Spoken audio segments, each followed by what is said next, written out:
waiting for your birth, your growth, and the finality of today.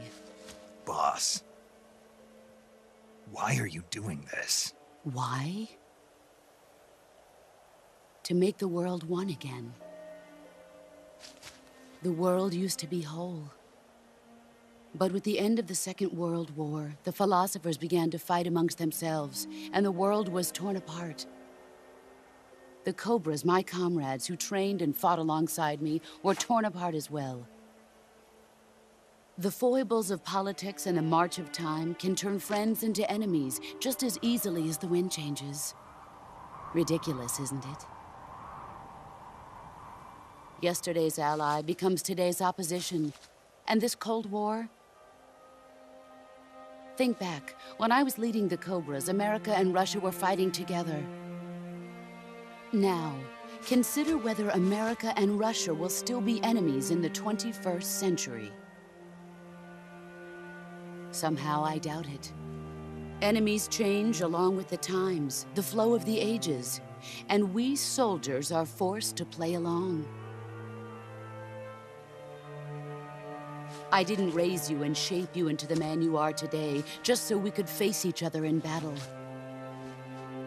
A soldier's skills aren't meant to be used to hurt friends. So then what is an enemy?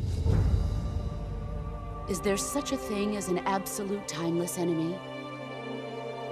There is no such thing, and never has been. And the reason is that our enemies are human beings like us. They can only be our enemies in relative terms. The world must be made whole again. The philosophers must be reunited. I will devote my skills to that purpose. And with the Colonel's money, I will achieve that end. Just as I once created the Cobras. They are my family. I may no longer be able to bear children, but I still have a family.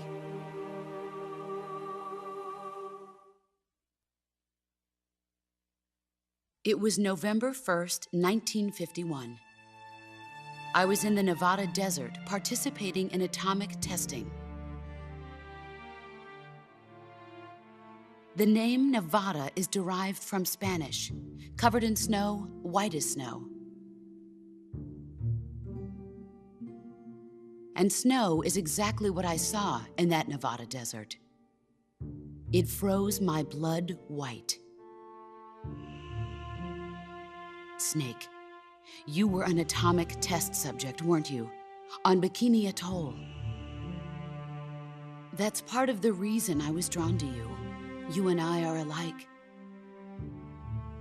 We're both slowly being eaten away by the karma of others. We'll never have the chance to die peacefully of old age. We have no tomorrow. But we can still have hope for the future. In 1960, I saw a vision of the ideal future from space. 3 years earlier, the Soviet Union had succeeded in launching Sputnik, the first man-made satellite in history, into orbit. This came as a huge shock to the United States. In response, America threw everything it had into its own manned spaceflight project, the Mercury program.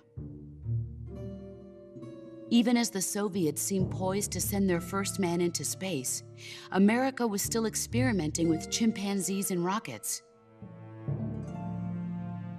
The government wanted human data. So they secretly decided to send a human being into space. I was the one they chose. At the time, they didn't have the technology to block out cosmic rays, and whoever they sent up would inevitably be exposed to heavy radiation. That's why they chose me. After all, I'd already been irradiated once. Of course, you won't find any of this in the history books. I could see the planet as it appeared from space. That's when it finally hit me. Space exploration is nothing but another game in the power struggle between the US and the USSR. Politics, economics, the arms race, they're all just arenas for meaningless competition. I'm sure you can see that, but the Earth itself has no boundaries. No East, no West, no Cold War. And the irony of it is, the United States and the Soviet Union are spending billions on their space programs and the missile race, only to arrive at the same conclusion. In the 21st century, everyone will be able to see that we are all just inhabitants of a little celestial body called Earth. A world without communism or capitalism, that is the world I wanted to see. But reality continued to betray me. In 1961, I was sent to Cuba, to Bahia de Cochinos. It was part of a CIA-sponsored invasion under the guise of taking Cuban exiles back to their country. But the US government betrayed them. Our weak-kneed president held back their air support. Defenseless, the exiles were annihilated by the Cuban army. All I could do was watch in silence. I was set up by the very country I'd sacrificed so much for, by the very government I dedicated my life to defending. I was driven from the surface world, and I went underground. Then, 2 years ago, I faced the Sorrow, my old comrade in battle. He was my friend. But one of us had to die. I was left with no choice. The Sorrow gave his life for me. There is no enmity between us. One must live, and one must die. That was the mission. The ones who gave me that mission were the philosophers. Early in the 20th century, the true holders of power in the United States, the Republic of China, and the newly formed Soviet Union gathered together in a secret meeting that would later be known as the Wiseman's Committee. The secret pact they formed there marked the beginning of the philosophers.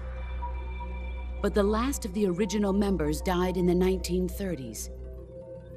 After that, the organization began to run out of control, and the Wiseman's Committee degenerated into a mere shell of its former self. The philosophers of today have no sense of good or evil. Their influence extends to countries and organizations involved in every aspect of every war. They have become war itself. That's how they operate. The sacrifices of war cause a shift in the times. This shift leads to renewed conflict, and in turn triggers the next war. Like a nuclear chain reaction, each conflict sparks countless others, forming an endless spiral that will continue on for eternity. Do you understand what I'm saying, Snake? By consuming me and you, the philosophers intend to keep that cycle going forever. It was my father who explained all of this to me. He was one of them. You see, I am the last remaining child of the philosophers. But after he revealed the truth, my father was killed by that same shapeless, formless organization. And my father isn't the only thing the philosophers have taken from me. In June of 1944, the Cobras and I took part in the landing at Normandy. We'd been given a top-secret mission to locate and destroy enemy V-2 rocket installations. I was pregnant at the time. The Sorrow was the father. I gave birth on the field of battle. A beautiful baby boy. But my child was snatched away from me by the philosophers.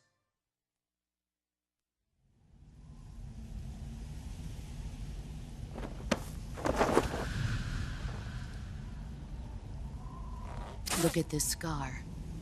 This is proof that I was once a mother. I gave up my body and my child for my country.